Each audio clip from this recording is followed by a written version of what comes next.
Film शुरू होती है एबनी नाम की एक औरत से जो अपनी मॉम और 3 बच्चों के साथ एक नए घर में शिफ्ट हुई है क्योंकि किसी बात की वजह से उसका अपने हस्बैंड से झगड़ा हो गया था और वो अकेले ही अपने बच्चों को पाल रही थी। एबनी की मॉम को कैंसर था मगर उनका मानना था कि आज मैं गॉड की वजह से ही जिंदा हूँ। वो काफी रिलीजियस मजहबी थी, इसीलिए रोजाना चर्च जाया करती थी। गॉड पर उनका बहुत यकीन था और वो वहाँ दुआएं मांगा करती थी। करें बात एबनी की, वो बिल्कुल भी रिलीजियस नहीं थी और ना ही उसके दोनों बेटे, इसलिए वो भी चर्च नहीं जाते थे। सिर्फ उसकी बेटी ही थी जो अपनी नानी के साथ चर्च जाया करती। जब से उसका झगड़ा अपने हस्बैंड से हुआ था, एबनी काफी डिस्टर्ब रहने लगी थी, जिस वजह से वो बहुत शराब पीती और बच्चों के साथ भी काफी सख्ती से पेश आती। पैसों के मामले में भी वो काफी कंजूसी करती थी, जिस वजह से बच्चे उसे पसंद नहीं करती थी, यहाँ तक कि अपनी माँ से भी उसकी नहीं बनती थी। अब एक दिन जब वो लोग खाना खा रहे थे तो एबनी का छोटा बेटा एंड्रे दूध मांगता है, पर एबनी ये कहकर मना कर देती है कि डॉक्टर ने कहा है कि तुम्हें दूध से एलर्जी है, ज्यादा दूध नहीं देना, इसलिए और तुम्हें नहीं मिलेगा। इस पर एंड्रे कहते हैं, मॉम ऐसा किसी डॉक्टर ने नहीं कहा, आप बस कंजूसी कर रहे हैं। ये सुन एबनी को गुस्सा आ गया,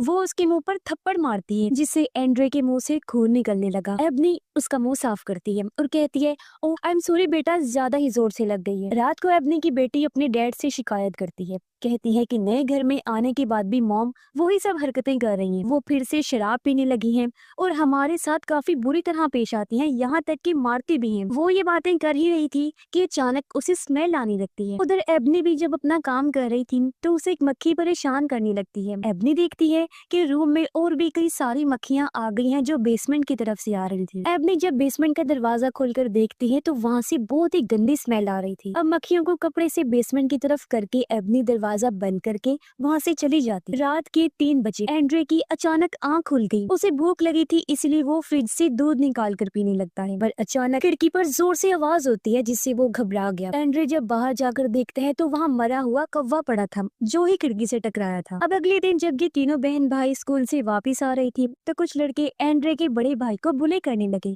यानी उसे परेशान करने लगते हैं। एक लड़का तो उसे पत्थर भी फेंक के मारता है जिससे उसके सर पर चोट आ गई, लेकिन वो अभी भी उन्हें कुछ नहीं कहते और चुपचाप वहाँ से चले जाते। घर में एबनी को अपने बड़े बेटे की अलमारी से शराब की बोतल मिलती है। तब उसके आते ही वो अपने बेटे से पूछती है कि मेरी शराब की बोतल तुम्हारी अलमारी में क्या कर रही है, तुम कब से पीने लग गई हो? हाँ, तब उसका बेटा बड़ी मासूमियत से कहता है, मॉम मैं नहीं पीता, बल्कि आपसे छुपा के रखी है ताकि आप ना पी पाएं। अब एबनी अपनी बेटी से पूछती है कि इसके सर पर चोट कैसे लगी। जब उसने बताया कि गली के लड़के ने मारा है तो एबनी को काफी गुस्सा आ गया। वो फौरन गली में जाकर बुरी तरह उस लड़के को पीट देती है और कहती है कि आइंदा की बात मेरे बच्चों से दूर रहना। फिर जब वो बैठी थी तो मक्खियाँ फिर से उसे परेशान करने लगती हैं। इस बार भी ये मक्खियाँ बेसमेंट से ही आ रही थी। तभी वो देखती है कि एंड्रे अकेले में किसी से बातें कर रहा है। एबनी पूछ भी लेती है कि तुम किससे बातें कर रही हो, तो वो कहता है अपनी दोस्त से जिसका नाम ट्रे है। ये सुन एबनी को अजीब तो लगा, लेकिन वो ये सोचती है कि शायद एंड्रे ने अपना कोई ख्याली दोस्त बनाया होगा,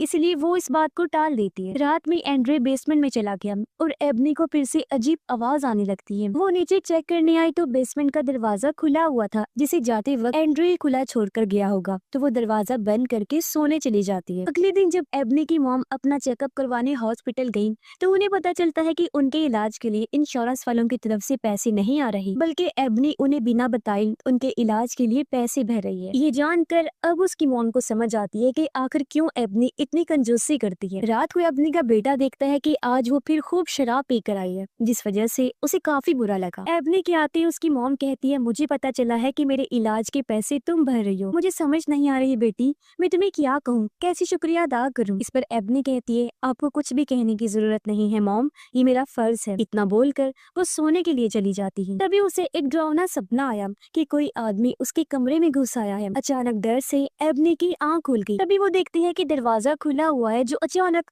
जोर से बंद हो जाता है, जैसे कि अभी अभी कोई रूम से बाहर गया हो। एबनी को लगता है कि जरूर घर में कोई चोर घुस आया है, इसलिए वो बैट लेकर नीचे चेक करने लगी, लेकिन उसे वहाँ कोई भी नहीं मिलता। तभी उसने देखा कि बेसमेंट का दरवाजा अभी भी खुला हुआ है और अब तो पहले से भी ज्यादा गंदी स्मेल वहाँ से आ रही थी। इससे एबनी का दिल खराब हो गया और उसे उल्टी होने लगती है। तभी पीछे से उसका बड़ा बेटा आ गया, कहता है, जब आपने मेरी अलमारी चेक की तो वहाँ से मेरे पैसे क्यों लिए? एबनी कहती है, पहले तो मुझे ये बताओ कि इतने सारे पैसे तुम्हारे पास आए कहाँ से? तो वो बताता है कि वो पैसे मुझे डैड भिजवाते हैं, मैं पैसे जोड़ रहा हूँ ताकि अलग कहीं और जाकर रह सकूं, क्योंकि मैं आपके साथ नहीं रहना चाहता। चाहता, वो अपने पैसे वापस मांगता है। इसे एबनी को गुस्सा आ गया, वो अपने बेटे के मुंह पर थप्पड़ मारती है। उसके बेटे को भी गुस्सा आया, वो एबनी को धक्का मार देता है जिससे वो नीचे गिर गई। इससे उसका तो जैसे दिमाग ही खराब हो गया। वो उठती है अपने बेटे को मारने के लिए, लेकिन तभी यहाँ एंड्री आने लगता है ताकि अपने भाई की मदद कर सके, मगर वो किसी चीज से टकराकर नीचे गिर जाता है। तभी एबनी जल्दी से जाकर उसे संभालती है। एबनी का बड़ा बेटा उसे ताना देता है कि वाह मॉम वाह, आप तो अपने बच्चों को लेकर बहुत अच्छा माँ होने का फर्ज निभा रही हैं, आपको तो बेस्ट मॉम होने का अवार्ड मिलना चाहिए। इतना बोलकर गुस्से में वो चला गया। कुछ देर बाद एबनी उसके पैसे वापस रख देती है और कहती है कि बेटा प्लीज तुम मुझे छोड़ के मत जाना, मैं खुद को बदलने की कोशिश कर रही हूँ, प्यार से रहूंगी तुम लोगों के साथ। अब मक्खियों और बदबू से परेशान होकर अगले दिन एबनी प्रेस कंट्रोल वालों को बुलाती है बेसमेंट को चेक करने, और वहाँ से मरी हुई बिल्ली मिलती है, लेकिन बिल्ली हटाने के बदले वर्कर बहुत सारे पैसे मांगता है। एबनी के पास इतने पैसे नहीं थी तो वो मना कर देती है, मगर फिर उसका बड़ा बेटा आकर वर्कर को पैसे देता है। अगले दिन यहाँ एक सोशल वर्कर भी आती है जो ये देखने आई थी कि एबनी अपने बच्चों के साथ कैसे रह रही है, ठीक से रह भी रही है या नहीं। असल में एबनी की बेटी ने क्योंकि अपने डैड को शिकायत कर दी थी तो उसके डैड ने केस करवा दिया था कि एबनी बच्चों की कस्टडी के लायक नहीं है, बच्चे उसके साथ नहीं रहने चाहिए, वो शराब पीती है और बच्चों को मारती पीटती है। सोशल वर्कर देखती है कि उसके बेटे की बाजू पर निशान बना हुआ है, एंड्री को भी चोट लगी हुई है, जिस बारे में वो उनसे पूछती है, लेकिन बच्चे उसे कुछ नहीं बताते और बात को टाल देते हैं। लेकिन सोशल वर्कर समझ गई थी कि बच्चे कुछ छुपा रहे हैं, जरूर एबनी ने इन्हें मारा पीटा था, इसलिए वो एबनी को वार्न करके वहाँ से चली जाती है। बाहर आकर वो देखते हैं कि एक और औरत इन पर नजर रख रही है, लेकिन ये सोचकर वो टाल देते हैं कि जरूर ये भी सोशल वर्कर के साथ ही आई होगी। अगले दिन एबनी की बेटे की बर्थडे थी। एबनी उसकी बर्थडे पार्टी करती है और उसे वही महंगा फोन तोहफे में देती है जो इतने टाइम से उसकी बेटी मांग रही थी। उसकी बेटी खुश हो गई और अपनी माँ के गले से लग जाती है। पार्टी के दौरान एबनी को धम धम की आवाज आती है जो बेसमेंट से आ रही थी। उसने जब चेक किया तो वहाँ एंड्रे खड़ा था जो दरवाजे पर अपना सर मार रहा था, साथ ही उसका बर्ताव भी काफी अजीब था। एबनी उसे यहाँ पाकर काफी हैरान रह जाती है और कहती है मैं तो तुम्हें ऊपर सुलाकर आई थी ना, तो तुम फिर यहाँ क्या कर रही हो। तब एंड्रे जवाब देता है कि मैं अपने दोस्त ट्रे से मिलने आया था जो बेसमेंट में बने एक होल में रहता है। एबनी को ये चीज काफी अजीब लगी। एंड्रे को जब उसने चेक किया तो उसे तेज बुखार था, इसलिए एबनी उसे वापस ऊपर उसके कमरे में ले जाकर सुला देती है। पार्टी खत्म होने के बाद एबनी देखती है कि एंड्रे फिर से नीचे खड़ा हुआ है और ये तीसरी बार था जब वो अपने बेड से उठकर आ गया था। और क्योंकि एबनी को भी काफी नींद आ रही थी इसलिए वो एंड्रे को फिर से ऊपर भेजकर सोने के लिए चली जाती है। लेकिन आधी रात को फिर से पूरे घर में धम धम की आवाजें आने लगती है। इस बार ये आवाजें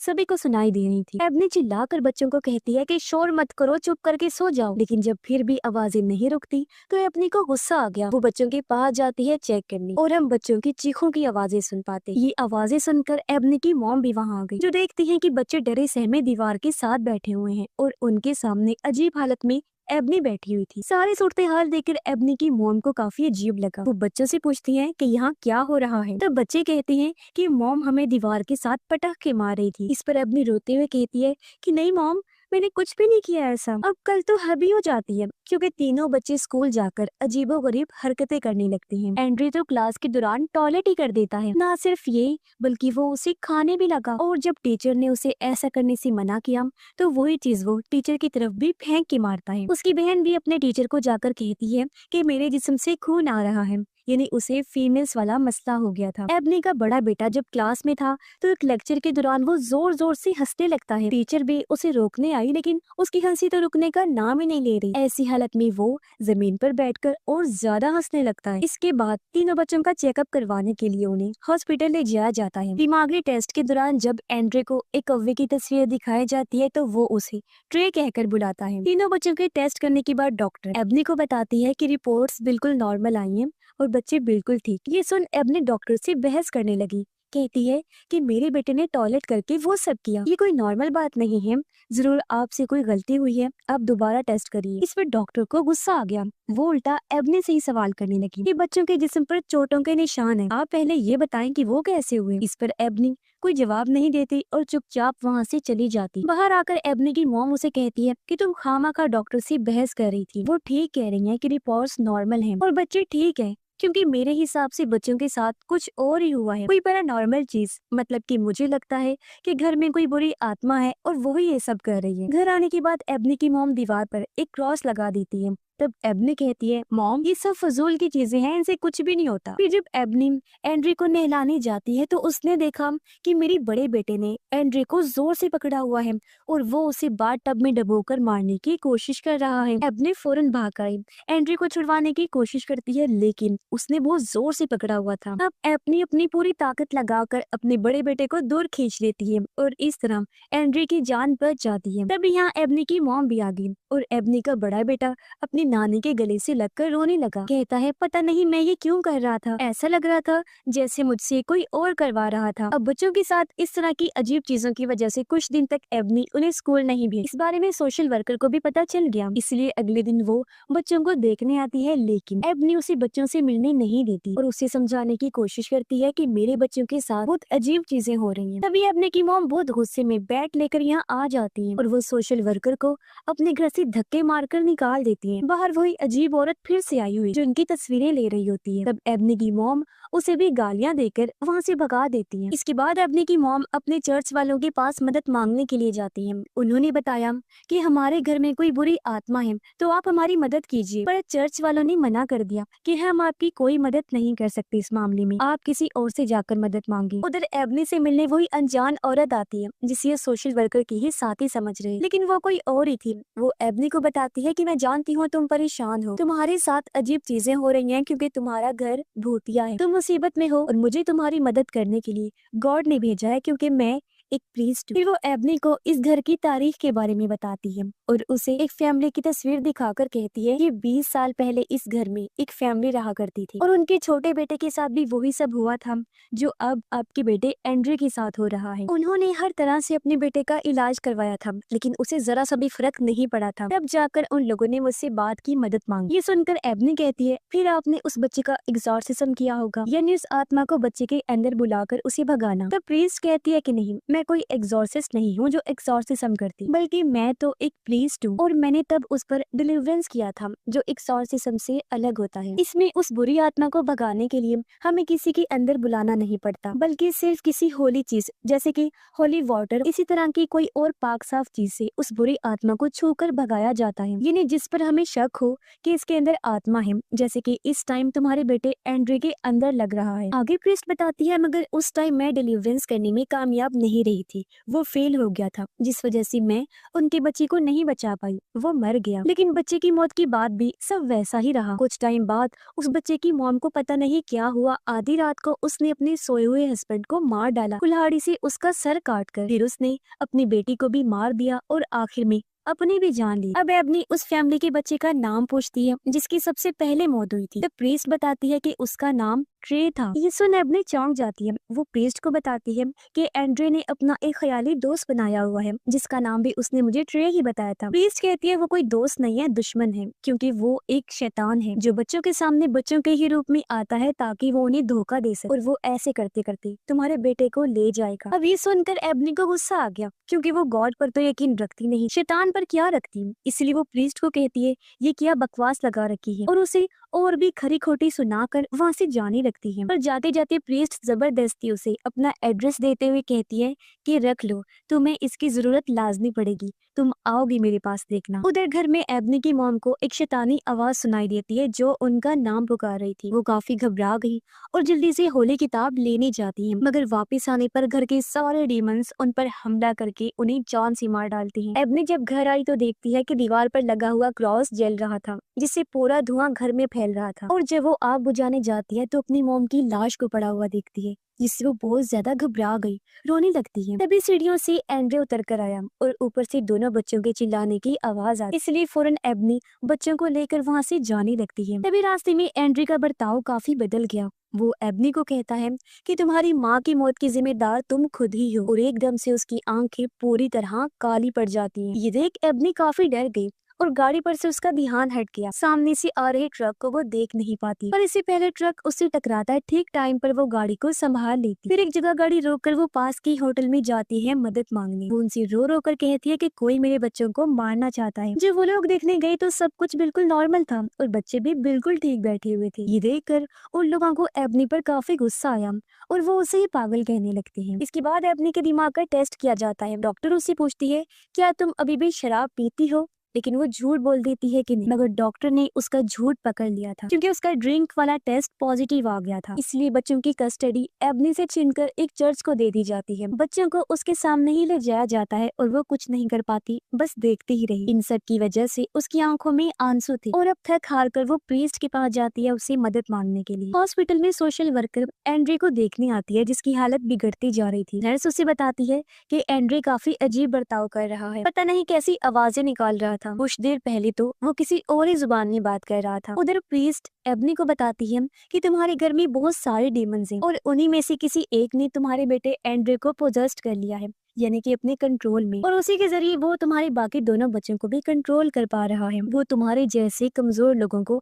अपना शिकार बनाता है, लेकिन अब मैं तुम्हें ताकतवर बनाऊंगी और तुम्हें गॉड पर यकीन करना सिखाऊंगी। प्रीस्ट उसे यहाँ हिम्मत देती है और प्रे करना, दुआएं मांगना सिखाती है। हॉस्पिटल में सोशल वर्कर एंड्रे से बात करने जाती है तो वो शैतानी आवाज में कहता है कि मैं एंड्रे नहीं हूँ। वो पूछती है तो फिर तुम कौन हो? तब एंड्रे के अंदर का डीमन कहता है पहले मेरी बेल्ट खोलो, मैं फिर तुम्हें बताऊंगा कि मैं कौन हूँ। इस पर सोशल वर्कर कहती है मैं तो ऐसा कुछ नहीं करने वाली हूँ। तब वो डीमन अपना फुल जोर लगाकर खुद ही अपनी बेल्ट को तोड़ देता है। वो बेड पर से सीधा जमीन पर कूदता है, फिर उल्टे हाथ पांव दीवार पर चढ़ने लगता है। ये देख वो काफी डर जाती है और जल्दी से आकर डॉक्टर को इस सब के बारे में बताती है, लेकिन डॉक्टर उसकी बातों का यकीन ही नहीं करता। अब एबनी नर्स के हुलिये में हॉस्पिटल आई और चालाकी से एंड्रे को हॉस्पिटल से बाहर निकाल आती है, जहाँ बाहर गाड़ी में प्रीस्ट उसका इंतजार कर रही थी क्योंकि वो डिलीवरेंस करने वाली थी। और ये दोनों फिर एंड्रे को लेकर उसी भूतिया घर में आ जाते हैं। प्रीस्ट एबनी को बताती है कि डिलीवरेंस के दौरान डीमन हमें फंसाने के लिए हमारे साथ चाल चलने की कोशिश करेगा। वो तुम्हारे किसी फैमिली मेंबर का भी रूप ले सकता है, तो परेशान मत होना और जरा संभल कर रहना। इसके बाद प्रीस्ट डिलीवरेंस करते हुए एंड्रे के ऊपर होली वाटर डालती है, जिससे डीमन तड़पने लगता है और अचानक वो एबनी की मॉम का रूप ले लेता है। वो उन्हें गालियां देता है और दोनों का मजाक बनाने लगा, लेकिन प्रीस्ट उसकी बातों पर ध्यान ना देकर डिलीवरेंस जारी रखती है। लेकिन अचानक डीमन खुद को आजाद कर लेता है और जोर जोर से हंसने लगता है। उधर चर्च में उन दोनों बच्चों के साथ भी अजीब होने लगा। एबनी की बेटी की आंखों और मुंह से खून आने लगता है, साथ ही उसके भाई के हाथ भी डीमन जैसे हो गए थे। उसके बड़े बड़े नाखून आ गए थे जिनसे वो अपने ही सीने को खुरच कर जख्मी करने लगता है। प्रीस्ट एबनी को ऊपर भेज देती है और अकेले ही डीमन का सामना करने लगती है, लेकिन जो डीमन था वो फिर से एंड्रे का रूप ले लेता है और वहाँ से गायब हो चुका था। अब इससे पहले प्रीस्ट कुछ समझ पाती, डीमन उसका गला पकड़ लेता है और दीवार पर पटक के मारने लगता है। वो उसका बहुत बुरा हाल करता है, कभी वो उसे बालों से घसीट कर मारता है तो कभी हवा में उड़ाकर और फिर नीचे गिराता रहता है। कुछ टाइम बाद एबनी नीचे चेक करने आई। वो देखती है कि प्रीस्ट जख्मी हालत में जमीन पर पड़ी हुई है और उसके पास ही एंड्रे बैठकर हंस रहा होता है। फिर अचानक वो गायब हो गया। एबनी प्रीस्ट के पास आई जिसकी हालत बहुत खराब थी। वो आखिरी सांसें गिन रही थी। वो एबनी को कहती है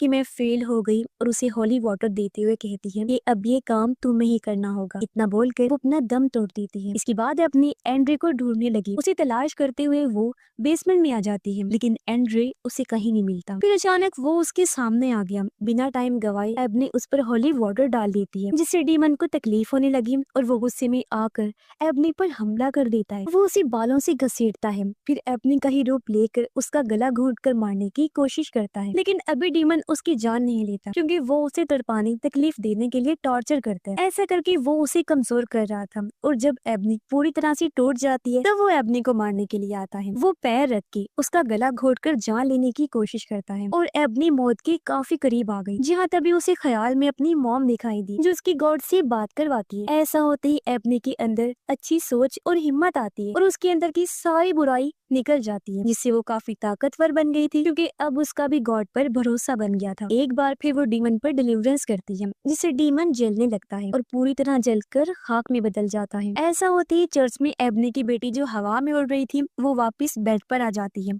और एकदम नॉर्मल हो गई। एबनी का बेटा जो खुद को खा रहा था वो भी रुक जाता है और डीमन बेसमेंट में बने उसी होल से वापस चला जाता है जहाँ से वो आया था, यानी कि हेल जहन्नुम में, और सब कुछ बिल्कुल ठीक हो जाता है। इसके बाद हम सीधा 6 महीने के बाद का टाइम देखते हैं, जहाँ एबनी को अपने बच्चों की कस्टडी वापस मिल गई थी। वो और उसके बच्चे बहुत खुश। एबनी ना सिर्फ ये घर बल्कि ये शहर भी छोड़ के चली जाती है। उसकी अपने हस्बैंड से भी सुलह हो गई थी और वो बच्चों के साथ अपने हस्बैंड के पास ही जा रही होती है, जहाँ ये एक खुशहाल फैमिली की तरह रहने का फैसला करते हैं। एबनी भी बिल्कुल ठीक हो गई थी और उसने शराब पीना भी छोड़ दी थी और ये फैमिली हमेशा एक होकर रहने का फैसला करते हैं और इसी हैप्पी एंडिंग के साथ ये फिल्म इधर ही खत्म हो जाती है।